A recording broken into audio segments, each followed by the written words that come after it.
Salut à tous et bienvenue sur la chaîne RusticWise.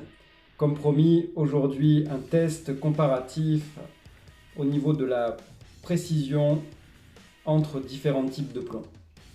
Alors, c'est un test qui ne va pas comparer forcément des plombs du même type, puisqu'on aura des matchs, des diabolos à tête ronde, des plombs de chasse, des plombs perforants. En fait, c'est surtout les plombs qui restaient dans le stock familial. Donc, ça va pouvoir mettre en lumière les différences de précision entre les différents types de plombs, tout simplement. C'est parti!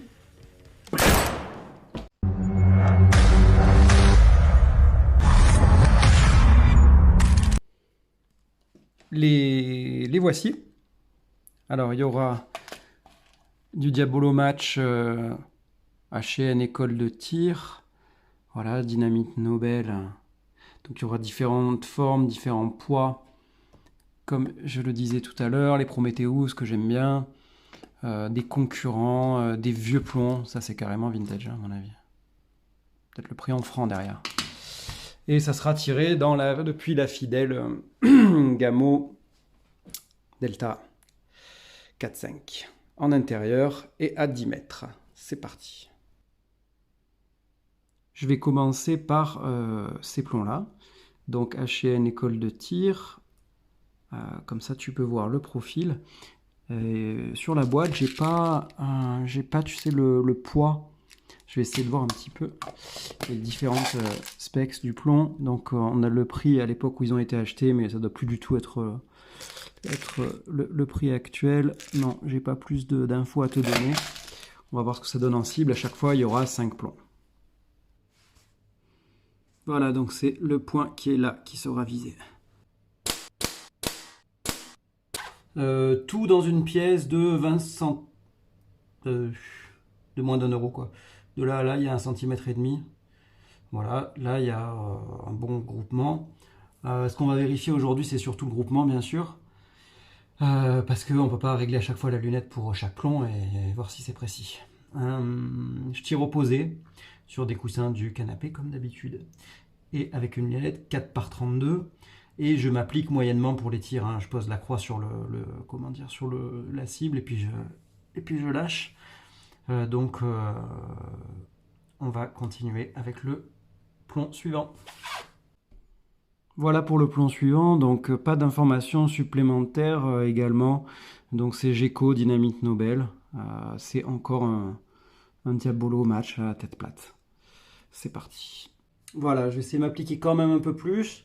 Le point visé sera celui-là.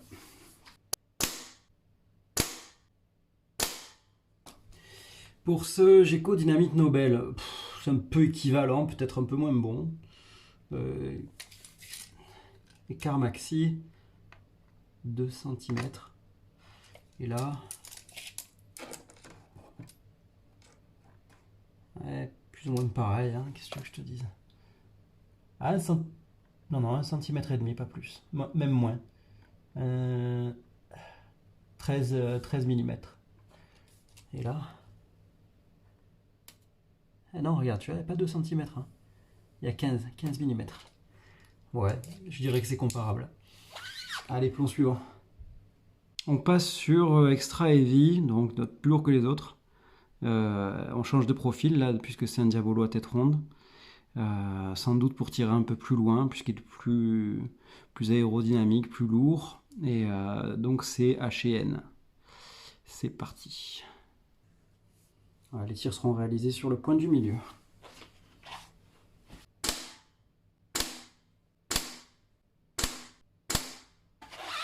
Ouais, comme le témoignent les résultats, excellente surprise pour Diablo Barracuda avec un flyer et sinon un seul trou. Par contre, mauvaise découpe de la cible, hein, c'est normal, c'est pas des matchs. C'est vraiment meilleur quoi, le match pour voir les résultats, c'est impressionnant. Comparé au... On voit bien la différence avec le plomb à bourron quoi. J'avais complètement oublié qu'il y avait une telle différence. Par contre, niveau précision, tu te rends compte? Un seul trou et un flyer? Ah bah, un seul trou quoi. Allez, on passe à la suite. Alors, on passe sur une jolie petite boîte de plomb Gamo, très sympa. Je compare la taille. Il y en a moins, c'est une boîte de 250, mais elle est très plaisante, toute petite, bien, elle est vissable, bien réalisée. Les plombs, quand on ouvre, ils sont jolis. Ils sont un petit peu, comment dire, bien usinés. C'est un peu chromé à l'intérieur. C'est sans doute pas fait exprès, mais c'est joli. Tout ça est bien sympa. On va voir ce que ça donne en cible. Évidemment, on utilisera ce point-là. Une sacrée dispersion quand même pour ce petit plomb Gamo sur ouais, 25 mm, donc c'est le plus mauvais des 4 testés pour le moment. Et on profite d'un petit moment ASMR pour cette boîte neuve d'Humarex Cobra en diabolo à tête pointue, pour lesquels nous allons procéder à l'unboxing.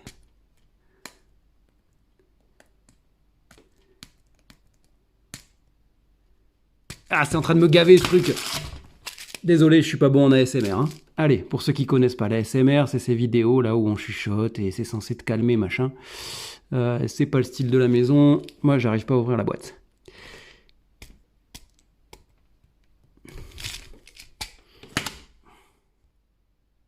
Voilà, beaucoup trop longtemps plus tard, j'ai réussi à ouvrir la boîte. Donc tu vois, c'est le Diabolo classique, quoi. C'est parti. Et les tirs pour ce dernier plomb de cette série de 5. Avant la série de 5 suivante qui arrive tout de suite, ne t'inquiète pas, seront tirés bien entendu dans le dernier point.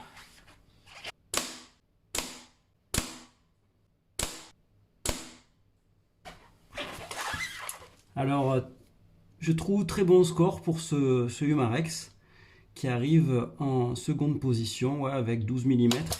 Mais surtout, voilà, un joli groupement ici, plomb dans plomb quasiment, et un flyer là. Donc, score très similaire au HN qui est là, mais qui était tout de même supérieur, hein, sans problème. Il est 2 fois plus précis que celui-là.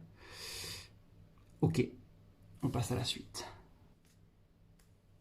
Biche neuve.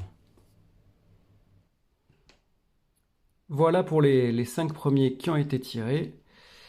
Je te fais un petit récapitulatif. Si tu veux prendre les infos, il suffira de mettre pause sur la vidéo et de noter les références.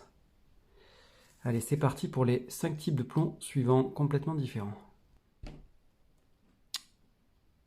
Alors, on va essayer ce Jap Jap Match. C'est marrant. Je connaissais pas. Eh ben, j'ai pas d'autres infos. Eh ben, Jap Jap tire. Donc on va tirer ici, je vais tirer ici. Et ouais, le plomb, ben, c'est un Diabolo, une espèce d'effet accordéon.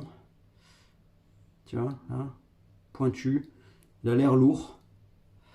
On va voir ce que ça donne.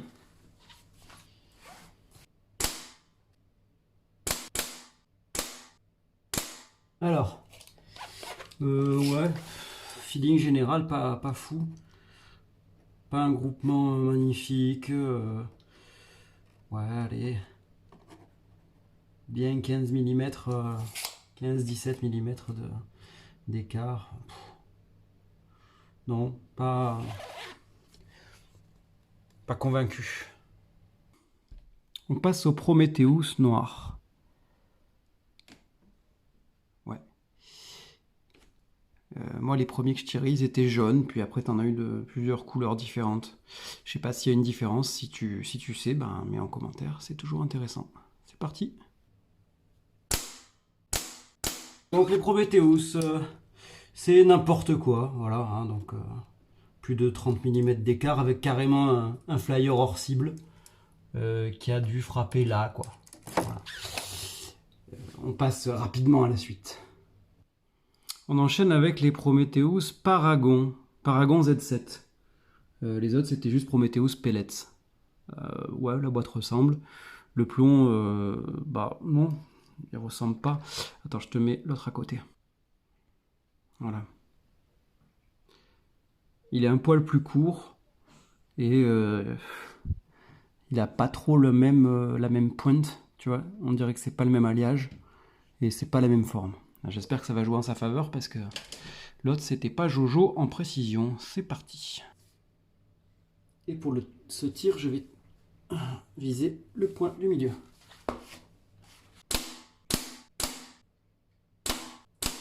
Bon bah, verdict, hein. Même pas 12 mm. Il est bien meilleur, donc celui-là, le vert, que le noir. Hein, c'est très clair. Hein. C'est impressionnant la différence. Allez, on enchaîne. J'ai changé un peu le programme. J'ai été chercher ma vieille boîte de plomb Prometheus jaune. Donc ça, moi, ça fait plus de 30 ans que j'en tire. On va voir, par curiosité. Donc ils ont la même forme que les noirs. Et je vais tirer là.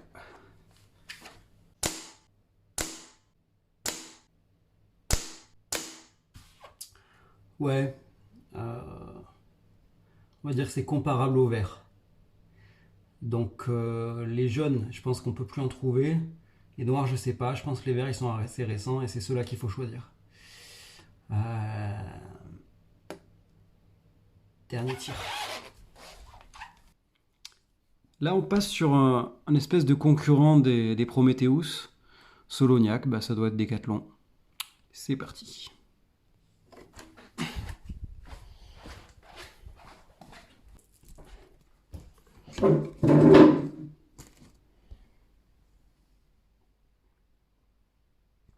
Comme tout à l'heure, un petit récapitulatif.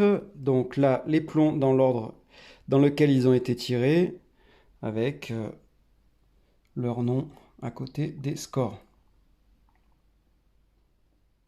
Alors, là, c'était juste un comparatif de précision. Chaque plomb, évidemment, est à utiliser en fonction de ce qu'on veut faire, de la cible, du plinking ou autre chose. Le gagnant au niveau de la régularité du groupement, ça va être ce Handler et Netterman Extra Heavy Diabolo Barracuda. En tout cas dans ma carabine avec mon tir et ma lunette. Ouais. Il y en a d'autres de bien précis quand même aussi et de satisfaisants. Après, c'est pas mal ça. Hein. Fais-le net. C'est pas mal ça, c'est un bon compromis. Hein. Ce Soloniac là. Après, qu'est-ce qui est pas mal aussi? Le Prometheus Paragon Z7 là. Ça, c'est pas mal aussi. Le Cobra, l'Umarex Cobra, qui a fait quasiment qu'un seul trou à part un flyer. Le HN école de tir, très bien aussi. Enfin très bien, pas mal. Pas mal. Ouais. Ces 5 là nettement devant les autres pour moi. Alors débrief de ce petit test de plomb. On ne peut pas tester tous les plombs du monde, on ne peut pas acheter tous les plombs du monde, donc j'ai testé les plombs que j'avais. Alors, bien sûr, il y en a qui sont plus précis que d'autres, ou du moins plus réguliers que d'autres. Ce qui va être important, c'est de choisir le plomb par rapport à la pratique qu'on a. On a bien constaté que la découpe de la cible n'était pas la même. C'est pour ça que quand on fait de la cible, il est préférable de choisir du match et de choisir, de chercher le match avec le plomb match, c'est-à-dire donc le Diabolo à tête plate, comme ceci, qui vont convenir à notre façon de tirer et à notre combo. Le combo, c'est l'association de notre organe de visée et de notre carabine ou pistolet. Et une fois qu'on a trouvé son plomb, c'est sûr qu'on va gagner beaucoup de temps et sur l'entraînement, sur la précision, et gagner beaucoup en précision. Après, donc, on a bien vu que les autres plombs qui ne sont pas des matchs découpent beaucoup moins bien la cible, à part peut-être ce petit plomb blindé Soloniac qui a à la base donc, une section cylindrique très franche et qui découpe la cible aussi bien qu'un match et qui a en plus l'avantage d'être perforant. Pour ceux qui n'ont pas l'habitude, qui s'y connaissent pas, il y a différentes duretés, différentes formes de plomb, et ça va comment dire, jouer sur l'utilisation qu'on va en avoir. Si on veut perforer quelque chose, un match avec la tête plate, il sera mauvais. Si on veut perforer, on va prendre un plomb perforant, c'est-à-dire un plomb à tête pointue et blindé. Blindé, c'est-à-dire très dur. Donc c'est des plombs qui vont mieux perforer. Les résultats que j'ai obtenus correspondent à mon combo. Ça sera peut-être pas les résultats que tu auras toi avec ton combo ou ton arme à air comprimé. Je pense que quelque chose qui est pas mal, c'est d'identifier le besoin que tu as, donc plinking ou cible, et de prendre des plombs, tu vois, dirigés étudiés dans le même but, par exemple 3 plombs de match ou 3 plombs de plinking, complètement différents, des marques différentes, ou 3 ou 4, et de les essayer en précision et identifier celui avec lequel tu vas être le plus précis. Et une fois que tu as fait ça, ensuite tu auras ton plomb à toi à plinking, ton plomb à toi à match, etc. etc., etc. Et comme ça, tu t'éviteras d'acheter pour rien des plombs qui ne te conviennent pas. Voilà, après c'est un plaisir aussi d'aller goûter, d'aller essayer à droite à gauche. Merci d'avoir regardé la vidéo. Encore plein de bonnes choses arrivent sur la chaîne. Si le contenu vous a plu, n'hésitez surtout pas à liker, à vous abonner pour être prévenu des vidéos prochaines. Et voilà tout. À la prochaine fois.